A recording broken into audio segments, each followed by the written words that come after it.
We have a non-native species that's come in that is very quickly steamrolling over our native species. It's a little bit distasteful, I think, to go out killing owls to save another owl species.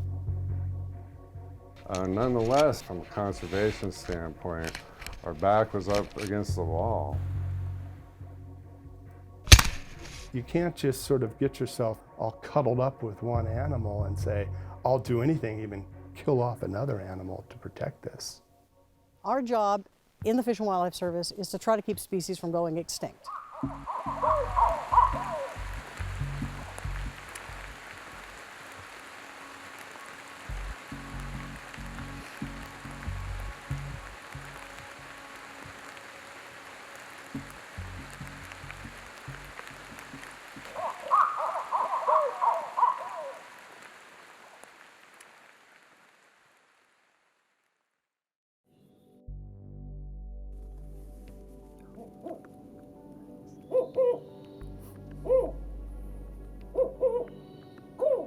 Spotted owls are a medium-sized owl. They're brown and speckled color with spots, that's their name. They're highly dependent on older forest types, and so they're adapted to nest and hunt within large forests with big trees. And those areas, because they're in older forests, are fairly limited in the landscape now. Their populations are dwindling to very low levels, which is a great concern given the amount of conservation effort that's gone into spotted owls over the last 30 years. Spotted owl conservation actually began as an effort to conserve the old growth forests of the Pacific Northwest. What was of concern was an entire ecosystem that was being devastated by the logging industry in the 1960s and 1970s. And because forests don't have any legal protections on their own, the spotted owl became the symbol of that fight because they were granted protections under the Endangered Species Act. But the spotted owl has been left with a remnant of what its historical range had been, which of course makes them much more vulnerable to any new threat like the barred owl.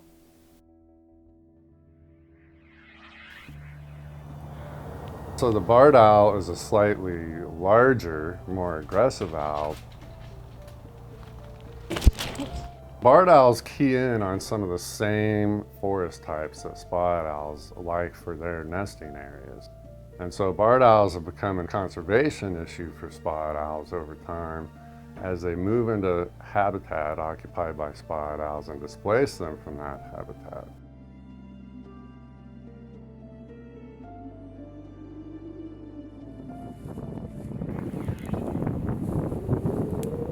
One of the first questions that we had is, do we have any management tools to help spotted owls survive and manage barred owls so that spotted owls could survive? And the only option that appeared to have any likelihood of success was a removal program.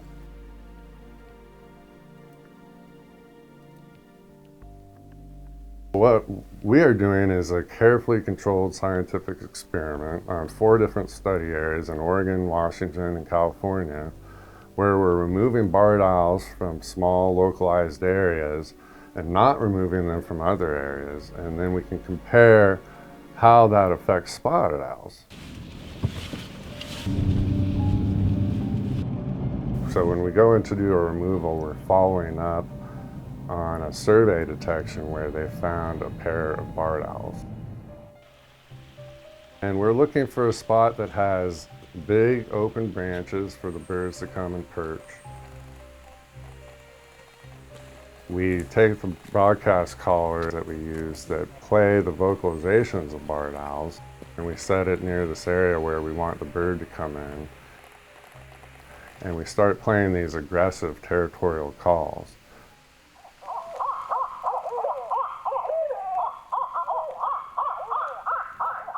It's usually right around dusk because that's when the bird's most responsive, then and at night. At that point, the barred owls, if they're nearby and they're hearing the calls, they think that there's an intruder in their territory, so they quickly rush in to chase that intruder out of their territory. And if the bird is on the perch and the bird is facing us, then we go ahead and take the shot.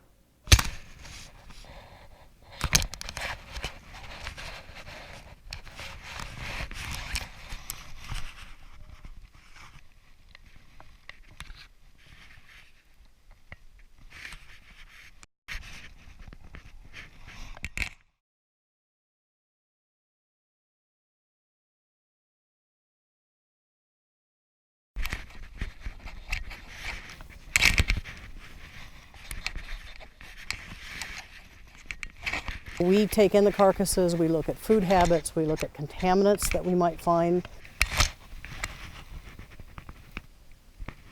We've looked at genetics on the species and are continuing to do that. Through the museums out there, we're storing the specimens and a lot of tissues so that future scientists can use this information also. We have a kind of unique ability here to work with and look at questions of an invasion. It's not something that happens a lot in wildlife.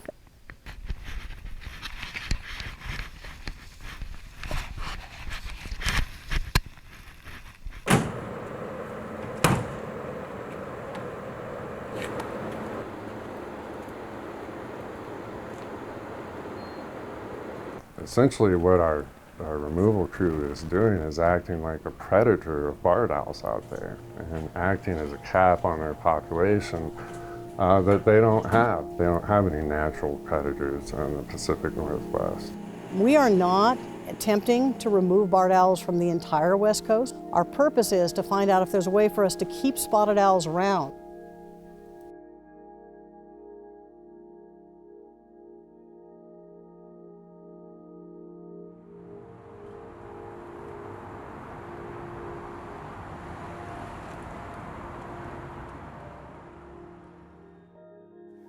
Where you have a situation where an animal has migrated to a new area, even if there's some level of human responsibility for that, nature should be able to take its course.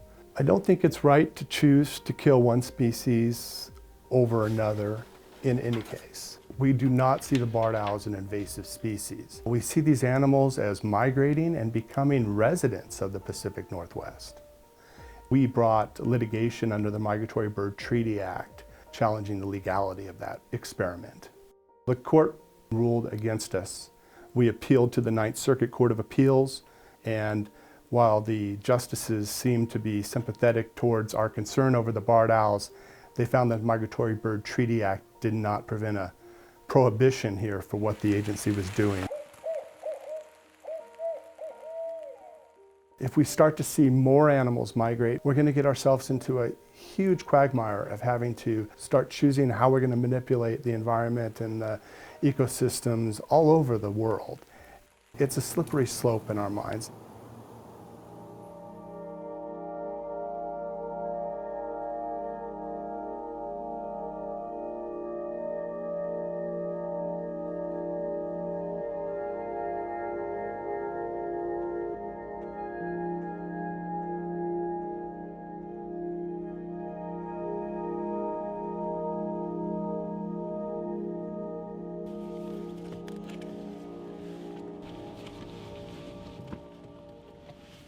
The argument of nature taking its course here is a fair argument.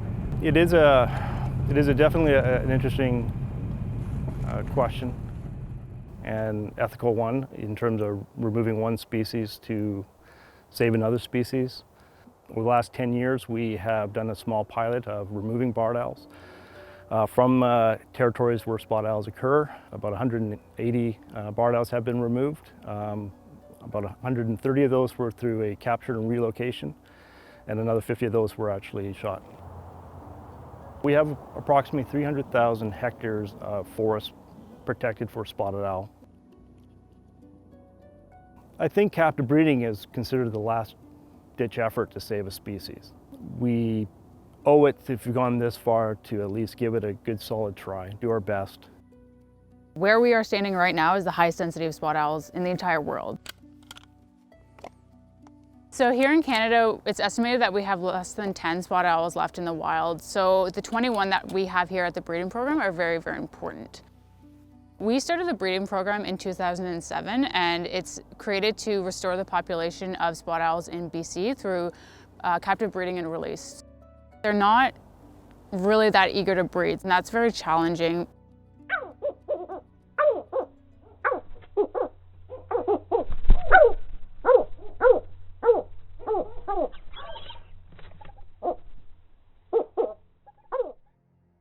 Every time a female lays an egg, we take the egg away from her, replace it with a sensor egg, and then we take her actual egg, put it into an incubator, and then we incubate it. So after 32 days of incubation, the chick begins to hatch. It can take up to 4 days from the very first crack in the eggshell to the time we're actually holding a chick in our hand. So it's a very long process. Patience is key. But once we have that chick in our hand, we raise it for 10 days, and then we return it to the nest. We are breeding barred owls here at the breeding program as well, which might sound counterintuitive, but we're doing that because we can learn a lot from the barred owls. So they will lay their eggs before our spot owls. And then once the spot owls come, we're all prepared. We've had the practice run of the barred owls. The captive breeding program right now, if it doesn't exist in Canada, the spot owl is gone. There's a lot of work that we still need to do before we do releases, and we are being very hesitant to do any releases until we are confident that those individuals are going to survive.